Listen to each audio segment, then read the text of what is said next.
അസ്സലാമലൈക്കും dear friends. ഇന്നത്തെ നമ്മുടെ റെസിപ്പി ഒരു വെറൈറ്റി പലഹാരമാണ്. നമ്മുടെ ഈ വീഡിയോ കണ്ടുകൊണ്ടിരിക്കുന്ന സമയത്ത് നിങ്ങൾക്ക് ഇഷ്ടപ്പെടുകയാണെങ്കിൽ ഒന്ന് ലൈക്ക് ചെയ്തേക്കണേ. അതുപോലെ തന്നെ നമ്മുടെ ഈ ചാനൽ ആദ്യമായിട്ട് കാണുന്നവരും ഇതുവരെയും സബ്സ്ക്രൈബ് ചെയ്യാത്തവരും പ്ലീസ് ഒന്ന് സബ്സ്ക്രൈബ് ചെയ്തേക്കണേ. ഞാനിടുന്ന വീഡിയോസ് ഉടനടി കിട്ടുന്നതിനായി സബ്സ്ക്രൈബ് ബട്ടന്റെ തൊട്ടടുത്ത് കാണുന്ന ബെല്ലൈക്കൺ കൂടി ക്ലിക്ക് ചെയ്തിട്ട് ഓൾ എന്ന ഓപ്ഷൻ എനേബിൾ ചെയ്യാനും മറക്കല്ലേ. ആദ്യം തന്നെ ഇതിന് വേണ്ടിയിട്ട് ചൂടായി കിടക്കുന്ന ഒരു പാനിലേക്ക് 3 ടേബിൾ സ്പൂൺ ഉപ്പില്ലാത്ത ബട്ടർ ഇട്ട് കൊടുക്കുക. ഈ ബട്ടർ ഒന്ന് ഉരുകി വരട്ടെ. ബട്ടറെല്ലാം ഒന്ന് ഉരുകി കിട്ടിയിട്ടുണ്ട്. ഫ്ലെയിം മീഡിയം ഫ്ലെയിം വേണം വെക്കാൻ വേണ്ടിയിട്ട്. ഇനി ഇതിലേക്ക് ഒരു 1/4 കപ്പ് മൈദ ഇട്ട് കൊടുക്കുക. അതുപോലെ തന്നെ ഒരു 3/4 ടേബിൾ സ്പൂൺ കോൺഫ്ലവറും കൂടി ഇട്ട് കൊടുക്കുക. ഇളക്കി കൊടുക്കുക. മാവെല്ലാം നല്ല സ്മൂത്തായിട്ട് കട്ടകളൊന്നും ഇല്ലാതെ കിട്ടിയിട്ടുണ്ട്. ഇനി ഫ്ലെയിം ഓഫാക്കി കൊടുക്കുക. ഫ്ലെയിം ഓഫാക്കിയതിന് ശേഷം ഇതിലേക്ക് 1/4 കപ്പ് പാല് ഒഴിച്ചു കൊടുക്കുക. 250 ml കപ്പിന്റെ അളവാണ്. 1/4 കപ്പ് പാലും കൂടി ഒഴിച്ചു കൊടുക്കുക. എല്ലാം കൂടി ഒന്ന് മിക്സ് ചെയ്തെടുക്കുക. ഇപ്പൊ എല്ലാം ഒന്ന് മിക്സ് ചെയ്തെടുത്തിട്ടുണ്ട്. ഇനി ഫ്ലെയിം ഓൺ ആക്കി കൊടുക്കുക. ഇപ്പൊ ഞാൻ ഫ്ലെയിം ഓൺ ആക്കി കൊടുത്തിട്ടുണ്ട്. മീഡിയം ഫ്ലെയിം വേണം വെക്കാൻ വേണ്ടിയിട്ട്. എന്നിട്ട് കൈ വിടാതെ ഇതൊന്ന് ഇളക്കി കൊടുക്കുക. ഇളക്കി കൊടുത്തുകൊണ്ടേ ഇരിക്കുക. കോൺഫ്ലവറും മൈദ ആയതുകൊണ്ട് പെട്ടെന്ന് ഇത് കുറുകി കിട്ടും. ഇപ്പൊ ഒന്ന് കുറുകി കിട്ടിയിട്ടുണ്ട്. ഇനി നമുക്ക് ഫ്ലെയിം ഓഫ് ആക്കാം. ഫ്ലെയിം ഓഫ് ആക്കിയതിന് ശേഷം 3 ടേബിൾ സ്പൂൺ ചീസ് ഗ്രേറ്റ് ചെയ്തതും കൂടി ഇട്ട് കൊടുക്കുക. ഇനി ഫ്ലെയിം ഒന്ന് ഓൺ ആക്കരുത്. ഇതെല്ലാം ഒന്ന് യോജിപ്പിച്ചെടുക്കുക. ഇപ്പൊ അതെല്ലാം ഒന്ന് ഇളക്കി യോജിപ്പിച്ചെടുത്തിട്ടുണ്ട്. ഇനി ഇതിലേക്ക് ഒരു 2 നുള്ളു ഉപ്പും ഒരു 1/4 ടീസ്പൂൺ കുരുമുളക് പൊടിയും കൂടി ചേർത്ത് കൊടുക്കുക. ഇനി ഇതെല്ലാം കൂടിയിട്ട് ഒന്ന് ഇളക്കി കൊടുക്കാം. ഇപ്പൊ അതെല്ലാം ഒന്ന് ഇളക്കി കൊടുത്തിട്ടുണ്ട്. ഇതിങ്ങനെ ഇരിക്കട്ടെ. ഫ്ലെയിം ഒന്നും ഓണാക്കി കൊടുത്തിട്ടില്ല. ഫ്ലെയിം ഓഫ് ആക്കിയാണ് കൊടുത്തിട്ടുള്ളത്. ഇനി ചൂടായി കിടക്കുന്ന ഒരു പാനിലേക്ക് 2 ടേബിൾ സ്പൂൺ എണ്ണ ഒഴിച്ചു കൊടുക്കാം.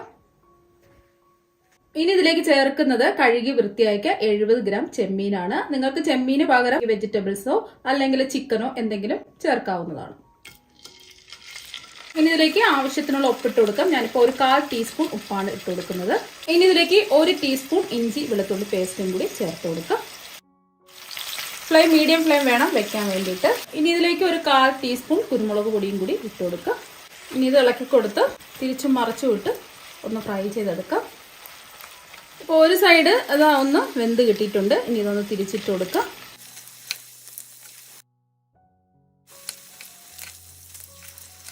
ഇപ്പൊ ചെമ്മീൻ എന്താ ഫ്രൈ ആയി കിട്ടിയിട്ടുണ്ട്. ഇനി നമുക്ക് ഫ്ലെയിം ഓഫാക്കി കുറച്ചൊന്ന് ചൂട് മാറാൻ വേണ്ടി നമുക്ക് മാറ്റി വയ്ക്കാം. ഇപ്പൊ നമ്മൾ ഫ്രൈ ചെയ്തെടുത്ത ചെമ്മീൻ ചെറുതായിട്ടൊന്ന് ചൂടാറിയതിനു ശേഷം ചെറിയ പീസായിട്ട് കട്ട് ചെയ്തെടുത്തിട്ടുണ്ട്. ഇനി നമ്മൾ കുറുക്കിയ മിക്സിലേക്ക് ഇത് ഇട്ട് കൊടുക്കാം. ഇപ്പൊ ഫ്ലെയിം ഒന്നും ഓൺ ആക്കിയിട്ടില്ല. എല്ലാം കൂടിയിട്ട് ഒന്ന് യോജിപ്പിച്ചെടുക്കാം. ഇപ്പൊ അതെല്ലാം ഒന്ന് മിക്സ് ചെയ്തെടുത്തിട്ടുണ്ട്. ഇപ്പൊ ഞാൻ ഒരു കേക്ക് ടിന്നിലെ ബട്ടർ പേപ്പർ വെച്ച് കൊടുത്തിട്ടുണ്ട്. ഇനി നമ്മുടെ മിക്സ് കേക്ക് ടിന്നിലേക്ക് ഒഴിച്ചു കൊടുക്കാം. എന്നിട്ട് ഒന്ന് ലെവൽ ചെയ്തും കൂടി കൊടുക്കാം. ഇപ്പൊ നല്ലോണം ഒന്ന് ലെവൽ ചെയ്തെടുത്തിട്ടുണ്ട്. ഇത് ഒരു അലുമിനിയം ഫോയിൽ വെച്ച് ഒന്ന് കവർ ചെയ്തെടുക്കാം. ഇനി ഇതൊന്ന് സെറ്റായി കിട്ടുന്നതിന് വേണ്ടിയിട്ട് 1 മണിക്കൂർ ഫ്രിഡ്ജിൽ വെക്കാം.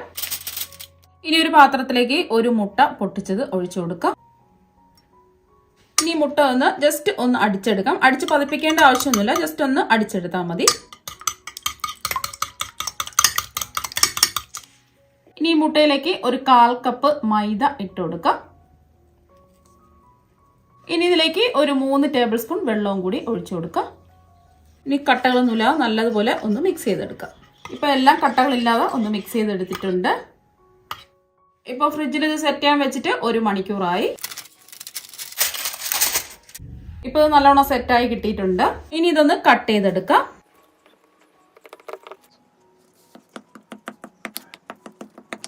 ഇനി നമുക്ക് കട്ട് ചെയ്തതിൽ നിന്നും ഒരു പീസ് എടുക്കാം.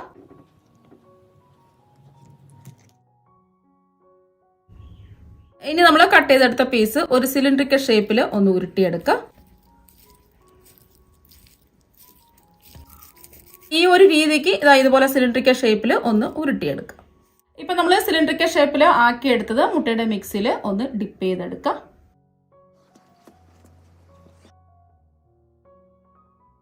ഇപ്പൊ നമ്മൾ മുട്ടയുടെ മിക്സിൽ ഡിപ്പ് ചെയ്തെടുത്തത് കുറച്ച് ബ്രെഡ് ക്രംസിൽ ഇട്ട് ഒന്ന് കോട്ട് ചെയ്തെടുക്കാം.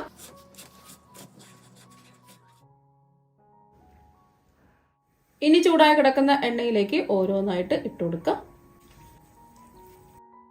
ഫ്ലെയിം മീഡിയം ഫ്ലെയിം വേണം വെക്കാൻ വേണ്ടിയിട്ട്. ഇനി ഇത് തിരിച്ച് മറിച്ചു വിട്ട് 2 സൈഡും നല്ലൊരു ഗോൾഡൻ നിറാവട്ടെ. ഇപ്പോൾ ഒരു ഗോൾഡൻ നിറായിട്ടുണ്ട്. ഇനി എണ്ണയിൽ നിന്ന് ഇത് കോരി മാറ്റിയിട്ടുണ്ട്. ഒട്ടും എണ്ണയൊന്നും കുടിച്ചിട്ടില്ല. ഇപ്പൊ നമ്മുടെ പലഹാരം എല്ലാം ഇവിടെ റെഡി ആയിട്ടുണ്ട്. പുറത്ത് നല്ല ക്രിസ്പിയാണ്, അകത്ത് നല്ല സോഫ്റ്റും ക്രീമി ആയിട്ട് ഇരിപ്പുണ്ട്. കഴിക്കാൻ വേണ്ടിയിട്ട് അടിപൊളി ടേസ്റ്റ് ആണ്. അപ്പൊ നിങ്ങൾ എല്ലാവരും ഇതുപോലെ ഒരു പ്രാവശ്യം ഒന്ന് ട്രൈ ചെയ്ത് നോക്കുക. തീർച്ചയായും നിങ്ങൾക്ക് എല്ലാവർക്കും ഇഷ്ടപ്പെടും. അപ്പൊ നമുക്ക് മറ്റൊരു വെറൈറ്റി ഡിഷുമായിട്ട് വീണ്ടും കാണാം. താങ്ക്